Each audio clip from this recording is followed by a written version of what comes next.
23ാമത് India Russia വാർഷിക ഉച്ചകോടിയിൽ പങ്കെടുക്കാൻ പ്രധാനമന്ത്രി നരേന്ദ്രമോദിയുടെ ക്ഷണപ്രകാരം റഷ്യൻ പ്രസിഡന്റ് വ്ളാഡിമിർ പുടിൻ ഇന്ത്യയിലെത്തി.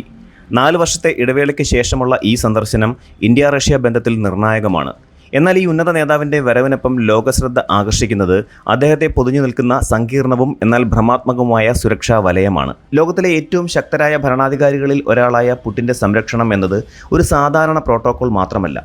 അത് നൂതന സാങ്കേതിക വിദ്യകളും അതീവ രഹസ്യ സ്വഭാവമുള്ള മനുഷ്യ ഇടപെടലുകളും സമന്വയിക്കുന്ന ഒരു സുരക്ഷാ കോട്ടയാണ്. അദ്ദേഹത്തിൻ്റെ സുരക്ഷാ പ്രോട്ടോക്കോളിലെ 10 അവിശ്വസനീയമായ വശങ്ങളെക്കുറിച്ച് നമുക്ക് വിശദമായി ഒന്ന് പരിശോധിക്കാം. പുടിൻ്റെ സുരക്ഷാ പ്രോട്ടോക്കോളുകളിൽ ഏറ്റവും കൗതുകകരവും രഹസ്യാത്മകവുമായ ഒന്നാണ് പൂപ്പ് സൂട്ട് കേസ് എന്നറിയപ്പെടുന്ന നടപടിക്രമം. റിപ്പോർട്ടുകൾ അനുസരിച്ച് അദ്ദേഹം വിദേശ യാത്രകളിലായിരിക്കുമ്പോൾ അദ്ദേഹത്തിൻ്റെ വിസർജ്യ വസ്തുക്കൾ സുരക്ഷാ ടീം പ്രത്യേകം ശേഖരിച്ച് അടച്ച് റഷ്യയിലേക്ക് തിരികെ അയക്കുന്നു. ഇതിനു പിന്നിലെ കാരണം ലളിതമാണ്. വിദേശ രഹസ്യാന്വേഷണ ഏജൻസികൾ അദ്ദേഹത്തിൻ്റെ ആരോഗ്യത്തെക്കുറിച്ച് ഒരു വിവരവും അറിയാതിരിക്കാൻ വേണ്ടിയാണിത്.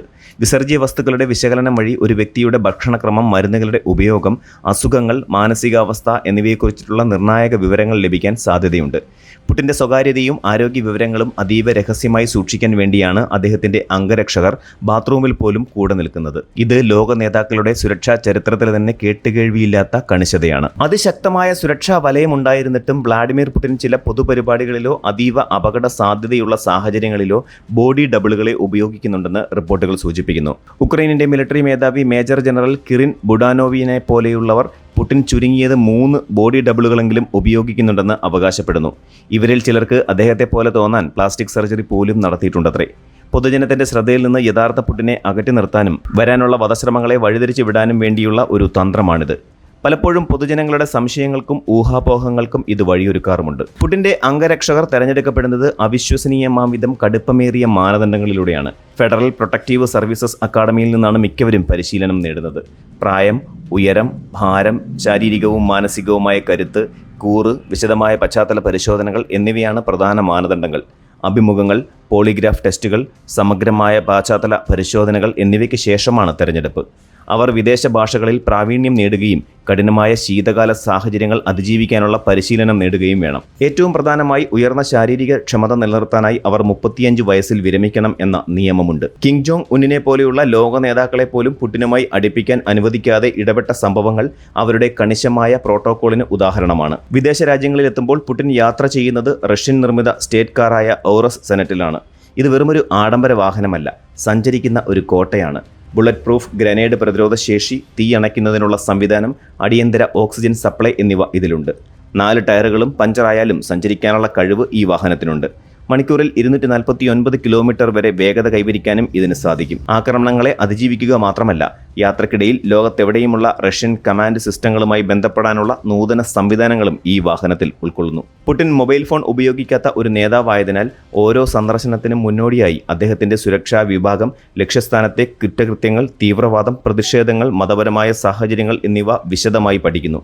ഇതിനുശേഷം പുടിനു വേണ്ടി മാത്രം ഒരു പ്രത്യേക സുരക്ഷിത ആശയവിനിമയ ലൈൻ സ്ഥാപിക്കുന്നു. ഇതിൽ ഒരു സമർപ്പിത ടെലിഫോൺ ബൂത്തും ഉൾപ്പെടാം. ഈ പ്രോട്ടോകോൾ വഴിയുള്ള ആശയവിനിമയം ഹാക്ക് ചെയ്യാനോ ചോർത്താനോ സാധിക്കില്ല എന്ന് ഉറപ്പാക്കുന്നു. പുടിൻ്റെ ആരോഗ്യ സുരക്ഷയിൽ ഏറ്റവും കർശനമായത് ഭക്ഷണത്തിൻ്റെ കാര്യത്തിലാണ്. വിഷാംശം പരിശോധിക്കുന്നതിനായി ഒരു പോർട്ടബിൾ ലാബുമായിട്ടാണ് അദ്ദേഹം യാത്ര ചെയ്യുന്നത്. ഹോട്ടൽ ജീവനക്കാരെ പൂർണ്ണമായും ഒഴിവാക്കി റഷ്യയിൽ നിന്നുള്ള സ്വന്തം ഷെഫുമാരും ഹൗസ് കീപ്പിംഗ് ടീമുമാണ് അദ്ദേഹത്തെ പരിചരിക്കുന്നത്. വിപുലമായ സുരക്ഷാ ടീം 1 മാസം മുൻപേ ഹോട്ടൽ പരിശോധിക്കുകയും എല്ലാ ഭക്ഷ്യവസ്തുക്കളും മാറ്റി റഷ്യൻ ഉൽപ്പന്നങ്ങൾ സ്ഥാപിക്കുകയും ചെയ്യുന്നു. അദ്ദേഹത്തിൻ്റെ പാചകക്കാർ സൈനിക പരിശീലനം ലഭിച്ചവരാണ്. എല്ലാ ചേരുവകളും ക്രെംലിനിൽ മുൻകൂട്ടി പരിശോധിക്കപ്പെടുന്നു. ചില ഹോട്ടലുകളിൽ അദ്ദേഹത്തിൻ്റെ ടീമിനായി ഒരു പ്രത്യേക ലിഫ്റ്റ് പോലും സജ്ജീകരിക്കുന്നു. പുടിൻ യാത്ര ചെയ്യുന്ന വിമാനം ഇല്യൂഷൻ IL-96-300 PU ഫ്ലൈയിങ് പ്യൂട്ടൺ എന്നാണ് അറിയപ്പെടുന്നത്. ഇത് ലോകത്തിലെ ഏറ്റവും സുരക്ഷിതമായ വിമാനങ്ങളിൽ ഒന്നാണ്. നൂതന ആശയവിനിമയ സംവിധാനങ്ങൾ, മിസൈൽ പ്രതിരോധം, മീറ്റിംഗ് റൂമുകൾ, ജിം, ബാർ, മെഡിക്കൽ സൗകര്യം എന്നിവയെല്ലാം ഇതിലുണ്ട്. ഏറ്റവും ശ്രദ്ധേയമായത് വിമാനത്തിൽ വെച്ച് വ്യോമാക്രമണത്തിന് അനുമതി നൽകാൻ കഴിയുന്ന അടിയന്തര ആണവ കമാൻഡ് ബട്ടൺ സജ്ജീകരിച്ചിരിക്കുന്നു എന്നതാണ്. 262 പേരെ വഹിക്കാനും 11,000 കിലോമീറ്റർ നിർത്താതെ പറക്കാനും ഇതിന് കഴിയും. അപ്രതീക്ഷിത ആക്രമണമുണ്ടായാൽ അംഗരക്ഷകർ പുടിനു ചുറ്റും ഒരു മനുഷ്യ കവചം തീർക്കുന്നു. ഉടൻ തന്നെ അദ്ദേഹത്തെ ഔറസ് സെനറ്റ് വാഹനത്തിലേക്ക് മാറ്റുന്നു. അവിടെ നിന്ന് നേരിട്ട് ക്രെംലിൻ്റെ പ്രത്യേക പാർക്കിംഗ് ഏരിയയിലുള്ള വിമാനത്തിലേക്ക് എത്തിക്കാനുള്ള സംവിധാനവും ഒരുക്കിയിട്ടുണ്ട്. ഈ ദ്രുതഗതിയിലുള്ള പ്രതിരോധം അദ്ദേഹത്തിൻ്റെ ജീവൻ നിലനിർത്താൻ അത്യന്താപേക്ഷിതമാണ്. പുടിൻ്റെ വിമാനത്തിന് അകമ്പടിയായി എപ്പോഴും 1-2 ബാക്കപ്പ് ജെറ്റുകൾ ഉണ്ടാകും. അടിയന്തര സാഹചര്യങ്ങൾ നേരിടാൻ ഇത് അത്യാവശ്യമാണ്.